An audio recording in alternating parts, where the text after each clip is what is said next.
this is something that I have really enjoyed doing. And the fact that this is its fourth year is even more fun than it was last year, the year before, or the year before that. I haven't gotten the least bit bored with it. Have you ever wondered what was really going on behind the scenes of one of television's most beloved fantasy sitcoms? Bewitched premiered on September 17, 1964. And for 8 seasons, it kept millions of viewers glued to their screens, watching a suburban witch try to live an ordinary life alongside her all-too-mortal husband. But beneath the shimmering spellcasting and that iconic nose twitch lay a world of secrets, tragedy, brilliant improvisation, and stranger-than-fiction. Backstage drama that the audience never got to see. Here are 20 weird facts you probably never knew about Bewitched.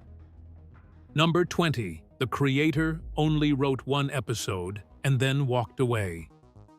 Sol Sachs is officially credited as the creator of Bewitched, and his name appears on screen in every episode across all 8 seasons. Yet, the reality is that Sachs wrote only the pilot episode and was never meaningfully involved with the show again after that. He handed the keys to the kingdom to executive producer Harry Ackerman and director William Asher, who proceeded to shape the show's DNA for years to come. Despite his minimal contribution to the actual run of the series, Sachs continued collecting creator royalties for decades, making his 1-episode involvement one of the more quietly lucrative arrangements in television history. He freely admitted in interviews that his inspiration for the pilot came entirely from 2 films he had seen: the 1942 supernatural comedy I Married a Witch and the 1958 film adaptation of Bell, Book and Candle. In I Married a Witch, a descendant of men who burned witches at the Salem trials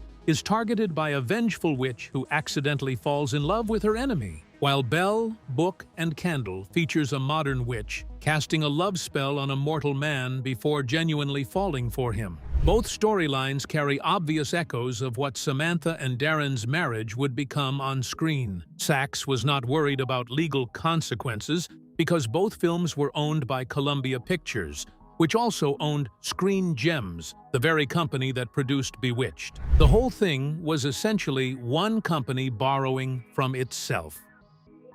Number 19. The pilot rehearsals began on the day JFK was assassinated. The timing of Bewitched's birth as a production is one of the more striking coincidences in American television history. Creator Sol Sachs, executive producer Harry Ackerman, and director William Asher began rehearsals for the pilot episode on November 22, 1963, the same day President John F. Kennedy was shot and killed in Dallas. Asher was personally devastated. He had a direct connection to Kennedy, having produced the famous 1962 televised birthday celebration at Madison Square Garden, where Marilyn Monroe sang her breathless rendition of Happy Birthday, Mr. President. Filming effectively ground to a halt that afternoon as the nation went into shock. The grief was not just professional, but deeply personal for Asher, and the fact that one of television's most cheerful and escapist programs was conceived in the shadow of that national tragedy is something most viewers never knew. Number 18. The first choice for Samantha hated the entire concept. Before Elizabeth Montgomery ever twitched her nose on camera, a completely different actress was set to play the lead. Tammy Grimes, who had just won the Best Actress Tony Award in 1961 for The Unsinkable Molly Brown, was under contract to Screen Gems in 1964 and was the studio's primary choice to play the character, who at that point was named Cassandra rather than Samantha. Grimes was profoundly unimpressed with the concept. She reportedly questioned why a witch with genuine supernatural powers would waste her abilities on suburban housekeeping rather than solving real problems like stopping wars or fixing Los Angeles traffic. When producers refused to accommodate her objections, Grimes walked away and accepted a role in the Broadway production of High Spirits instead. The character was renamed Samantha, and the search for a new lead began. It is worth noting that the first actor considered to play Darren while Grimes was still attached was a young actor named Richard Sargent, who who took another job while casting stalled. Years later, a differently named Dick Sargent would end up playing Darren after all. Number 17. The nose twitch was not in the script and took 2 months to find. Few television signature moments are as instantly recognizable as Samantha Stevens' nose twitch. Yet, the gesture was not written into the script, and nobody arrived on set with a clear plan for how Samantha would cast her spells. The original pilot script described her magic with nothing more specific than a vague arm gesture. Director William Asher, who was also Montgomery's real-life husband at the time, was determined to find something more distinctive and more personal. According to accounts from people close to the production, the nose twitch emerged when Asher told Montgomery to do that thing she does when she's nervous. Montgomery was not sure what he meant, grew nervous, trying to figure it out, and instinctively wrinkled her upper lip and nose. Asher recognized it immediately as the show's signature gesture. What most viewers still do not know, even decades later, is that the twitch was actually a camera trick. Erin Murphy, who played the Stevens' daughter Tabitha, has confirmed that Montgomery was moving her upper lip and mouth rather than her nose itself, and that close-up camera work completed the illusion. The search for that one small gesture reportedly took around 2 months of rehearsals before it was locked in. Number 16. The magic was all stagehands and cut film. In an era long before CG1, the entire visual vocabulary of Bewitched's spellcasting had to be achieved through practical ingenuity, and the methods were more chaotic than glamorous. Whenever Samantha needed to magically tidy a room or make objects disappear, Elizabeth Montgomery would freeze in position with her arms raised while the director called cut. Stagehands would then sprint onto the set, rearrange the furniture, remove props, or reset the scene entirely, and filming would resume precisely where it left off. The edit between the 2 takes created the illusion of instant magic. The show's special effects team, led by Dick Albane, developed a range of clever mechanical tricks for other magical moments. One frequently cited example is Samantha's self-operating vacuum cleaner, which was fitted with a reversible motor in place of the standard brush mechanism and controlled remotely by technicians operating switches just off camera. The overall effect was seamless enough to convince millions of weekly viewers, which is remarkable, given how low budget and entirely analog the methods were. The production team's ingenuity in making practical magic look believable on a shoestring budget remains one of the more underappreciated technical achievements in classic television history. Number 15. Agnes Moorehead was cast after a chance meeting in a department store. The role of Endora, Samantha's imperious and frequently hilarious witch mother, became one of the defining performances of Agnes Moorehead's long career. But the casting came about through pure coincidence rather than a formal audition process. Elizabeth Montgomery and William Asher happened to run into Moorehead at a Bloomingdale's department store, recognized her immediately from her formidable body of film and stage work, and realized on the spot that she was exactly what the character required. Moorehead agreed, and the role became her most recognizable part by far. What made Moorehead's casting particularly interesting is the extraordinary career she was pivoting from at that moment. She had appeared in Orson Welles' Citizen Kane in 1941, received 4 Academy Award nominations across her career, and worked extensively in radio, stage, and film. She had co-hosted the Academy Awards ceremony in 1948, the first woman ever to do so, and had also appeared in The Twilight Zone. By the time Bewitched came around, she was already one of the most respected character actresses in Hollywood. She was also, by her own later admission, somewhat ambivalent about the role, reportedly telling interviewers over the years that she felt professionally trapped by Endora's flamboyant image, even as it made her a household name with an entirely new generation of fans who had not grown up watching her more serious work.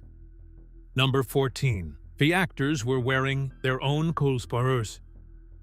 Television budgets in the 1960s were nothing like what they are today, and Bewitched found ways to cut costs that would be considered deeply unusual by modern production standards. Most of the supporting cast members were asked to supply their own wardrobes for the show. 1 week before filming each episode, they would bring their personal clothing to the studio, where the wardrobe department would clean and press everything before it appeared on screen. Casey Rogers, who played Larry Tate's wife, Louise, from 1966 onward, confirmed this arrangement in interviews. The practice had an unintended upside. It gave the supporting characters a degree of authentic individuality that a standard wardrobe department might not have achieved. The most memorable personal garment of the entire run was one that Agnes Moorehead never handed over to wardrobe at all. She wore a starburst brooch set with 8.5 carats of old mine diamonds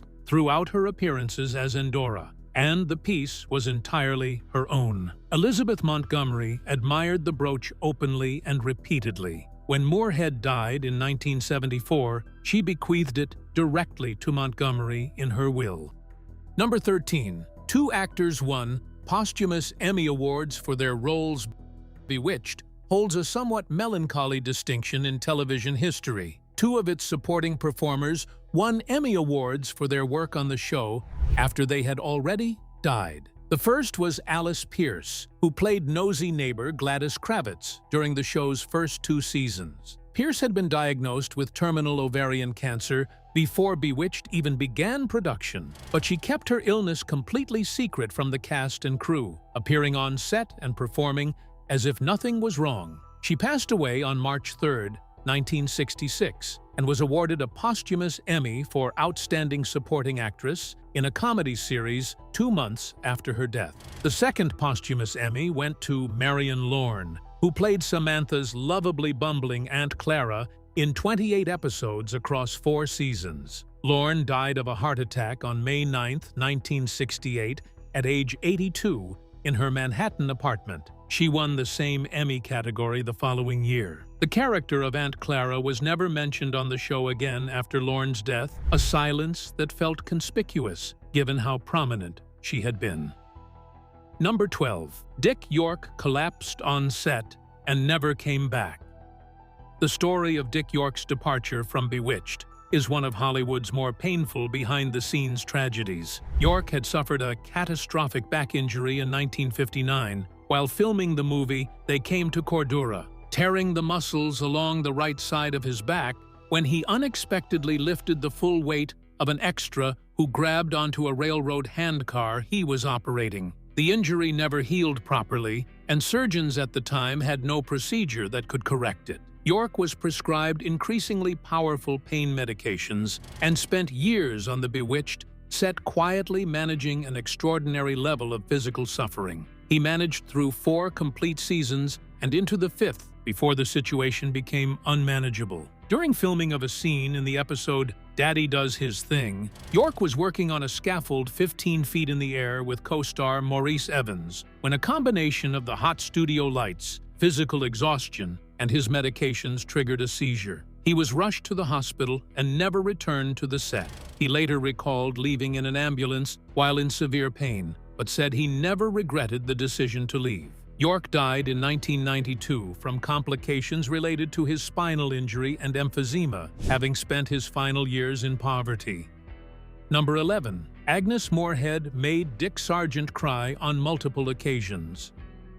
When Dick Sargent stepped in to replace Dick York as Darren Stevens beginning in Season 6, he walked into a situation that was considerably more hostile than the show's lighthearted premise might have suggested. Agnes Moorehead had developed a deep professional bond with York over 5 seasons, and she made no secret of her feelings about his replacement. Moorehead reportedly told colleagues plainly that she did not like change, and she expressed her displeasure not just in words, but in behavior towards Sargent on set. According to accounts from people who were there during filming, Moorehead was so cold and dismissive toward Sargent that she made him cry on several occasions. The irony of this is striking given that Moorehead's character Endora spent most of the show's run making Darren Stevens' life as miserable as possible. In this case, the animosity required no acting at all. Sargent brought a noticeably different interpretation to the role anyway, playing Darren as someone who had long since made peace with having a witch for a wife, which made the character considerably less reactive than York's version had been.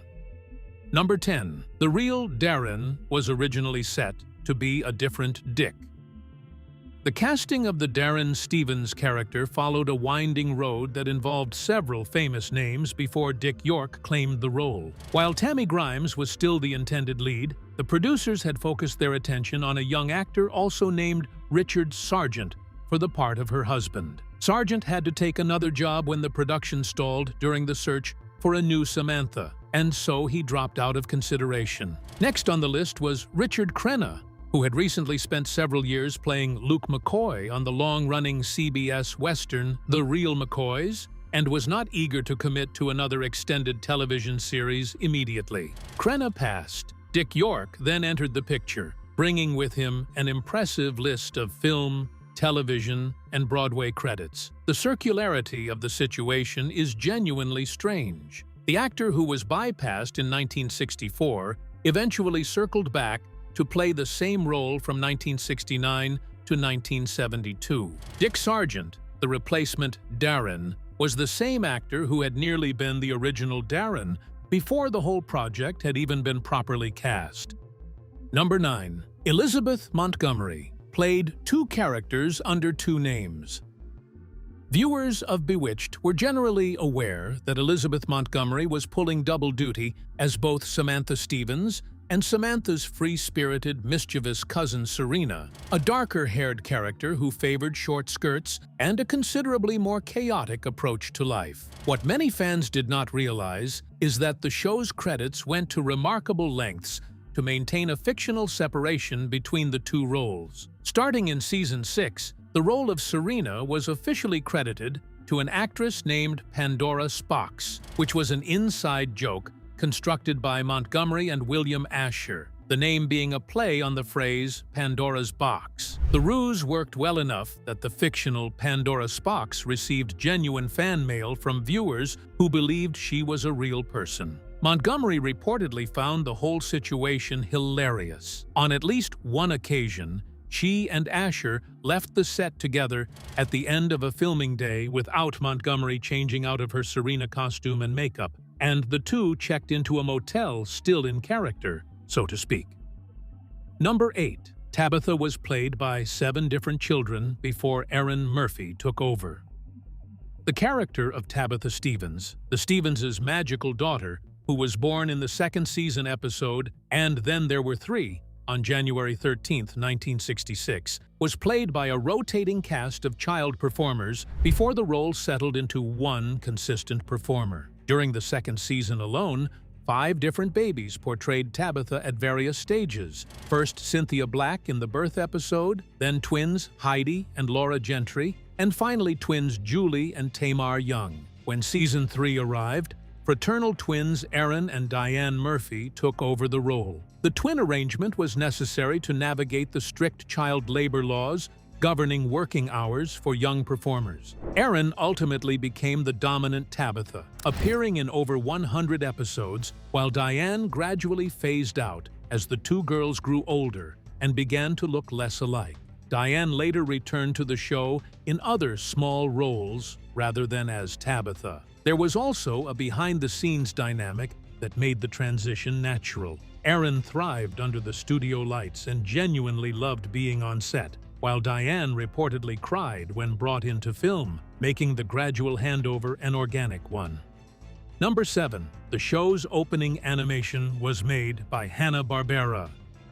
The animated opening credits sequence of Bewitched, which showed a cartoon Samantha riding a broomstick and casting spells before transforming into a suburban housewife, has become one of the most nostalgic title sequences in television history. Most viewers assume it was produced by the show's studio, Screen Gems. In fact, the animation was created by Hanna-Barbera Productions, the same company responsible for the Flintstones, the Jetsons, and Scooby-Doo. Hanna-Barbera produced both the black and white version of the sequence used in the first 2 seasons and the color version introduced when the show transitioned to full color in Season 3. The connection between the show and Hanna-Barbera went beyond the title sequence. Some of the toys visible in Tabitha's room during various episodes were recognizable. Hanna-Barbera cartoon characters and several Bewitched cast members went on to provide voices for Hanna-Barbera productions, with Agnes Moorehead voicing the Goose in the 1973 animated film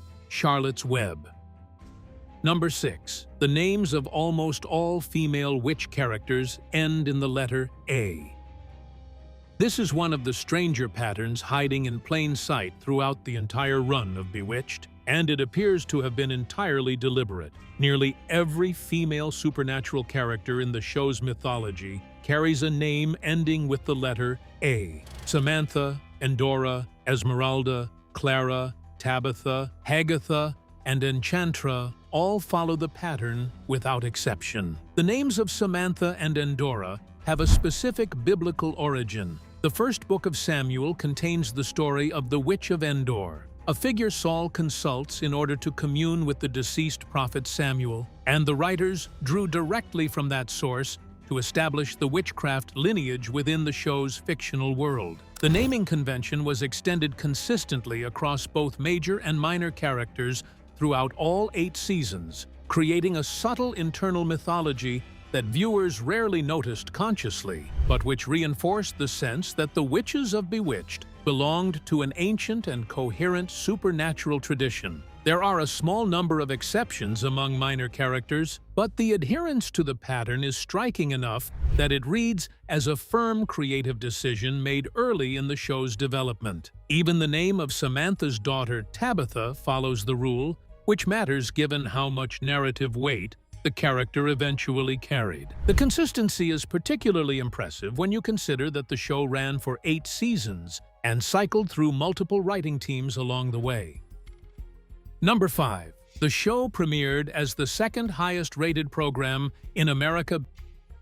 Bewitched did not build its audience gradually. It arrived on ABC already enormous. In its first season, the show finished as the second highest-rated program on American television, trailing only the NBC Western Bonanza in the national ratings. It held a top 10 ranking for its first 3 seasons and maintained 11th place in both seasons 4 and 5. The show was ABC's #1 series in its debut year and the top-rated sitcom across all 3 major networks. Its Thursday night time slot at 9 p.m. placed it between My 3 Sons and the soap opera Peyton Place, forming a programming block that became ABC's strongest ratings anchor of the entire season. In 2002, TV Guide ranked Bewitched number 50 on its list of the 50 greatest TV shows of all time. In 1997, the same publication placed the second season episode Divided He Falls at number 48 on its list of the 100 greatest episodes of all time. These are remarkable distinctions for a show that was essentially a comedy about domestic squabbling dressed up in supernatural trappings, and they speak to how deeply the series embedded itself in American popular culture from the very beginning. Even after the ratings declined, following Dick York's departure and replacement by Dick Sargent, the show still commanded a substantial audience and remained a meaningful part of the ABC schedule well into its final seasons. Number 4. The show ended without anyone knowing it was over. The final episode of Bewitched, titled The Truth, Nothing But the Truth, So Help Me Sam, aired on March 25, 1972. The storyline involved Endora placing a truth-telling spell on Darren and was so unremarkable as a conclusion that it was essentially a remake of the Season 2 episode Speak the Truth. Nobody involved in making it appears to have treated it as a series finale, and for good reason. That is because, at the time of filming, nobody knew it was one. The show had been renewed and was expected to return for a 9th season, and the episode was written and produced as a standard installment, with no attempt at closure, no farewell moments, and no resolution of the show's central premise about the tension between magic and mortal domesticity. Elizabeth Montgomery ultimately chose not to continue. ABC had offered a 9th season on the strength of ratings that were, by that point in the show's run, the highest the network had ever delivered. Montgomery declined, wanting to pursue other work, and the show ended without a proper goodbye. The absence of a farewell left the Stevens household and all of its magical inhabitants simply suspended in mid-story. Endora still casting spells, Darren still complaining, and Samantha still trying to hold everything together with grace. Number 3. Dick Sargent came out as gay, decades after playing television's most straight-laced husband. Dick Sargent spent 3 seasons playing Darren Stevens, a man whose defining characteristic was his conventional heterosexual domesticity. He played a devoted husband so committed to suburban normalcy that he refused to let his own wife use magic inside their home. The irony of that casting became publicly clear in 1991 when Sargent came out as gay in a high-profile announcement made alongside Elizabeth Montgomery, who had become a devoted AIDS activist. Sargent joined Montgomery at a National Coming Out Day event in Los Angeles and spoke publicly about his identity for the first time. Montgomery's support was both genuine and unwavering. Sargent had kept his sexuality private throughout his decades in Hollywood, which was common for gay actors of his generation given the industry's culture at the time. He died of prostate cancer on July 8, 1994. At the age of 64. His willingness to speak publicly before his death and Montgomery's visible friendship and support throughout his illness gave his later years a dignity that his exit from Bewitched had not fully provided. Number 2. The show had a habit of replacing characters without acknowledging it. One of the most unusual creative choices in Bewitched's production history was the show's repeated decision to replace major characters without offering viewers any explanation whatsoever. The most famous instance is the Darren switcheroo, in which Dick York simply did not appear in Season 6 and was replaced by Dick Sargent, with no on-screen acknowledgement that anything had changed, no explanation offered, and no allusion made to the substitution in any subsequent episode. The same approach was applied to the role of nosy neighbor Gladys Kravitz, played by Alice Pierce until her death in 1966, and then by Sandra Gould, with no comment from the script.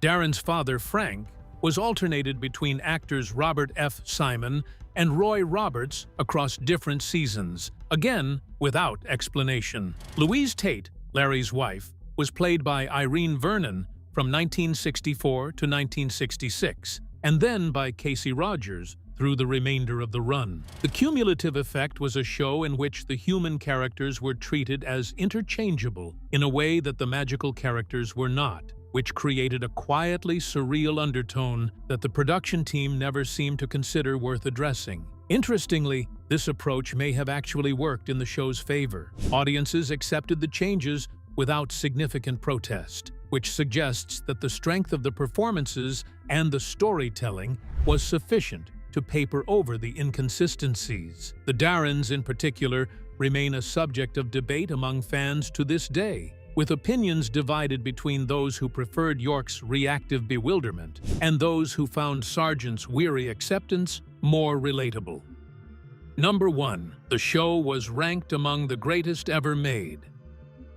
While its stars were dying in obscurity, the legacy gap between Bewitched's cultural standing and the fates of the people who made it is one of the sadder footnotes in the show's history. The program was eventually ranked among television's greatest achievements by TV Guide, continued to air in syndication around the world, and remained a touchstone of American pop culture long after its network run ended. Yet many of its central figures spent their final years in circumstances that bore little resemblance to that legacy. Dick York left the show in pain and poverty, eventually needing to clean houses for income after bad investments depleted his savings. Agnes Moorehead, despite 4 Oscar nominations and decades of acclaimed work, said she felt professionally confined by Endora for the rest of her career before her death from uterine cancer in 1974. Elizabeth Montgomery died of cancer in 1995 at the age of 62, having spent her post-Bewitched career in television films and advocacy work. At the show's 50th anniversary in 2014, only 3 of the 23 actors who had appeared in 10 or more episodes were still alive. Bernard Fox, who played Dr. Bombay, and the Murphy twins, Aaron and Diane, who had been born the same year the show debuted. The magic, it turns out, outlasted almost everyone who made it. If this story captivated you as much as it did us, we want to hear from you right now in the comments section below. Which of these 20 facts surprised you the most? Did you already know about the Pandora Spock's alias? Or did that one genuinely catch you off guard? Do you think the show was ever properly appreciated for the extraordinary amount of chaos that went on behind those cameras? Drop your thoughts below, because this is exactly the kind of conversation we live for. And while you are here, do us one small favor. Hit that like button if you found this video genuinely interesting, and subscribe to this channel if you want more deep dives into the stories behind the stories of your favorite classic television. We put out new content regularly, and every single subscriber helps us keep doing what we love. We will see you in the next one.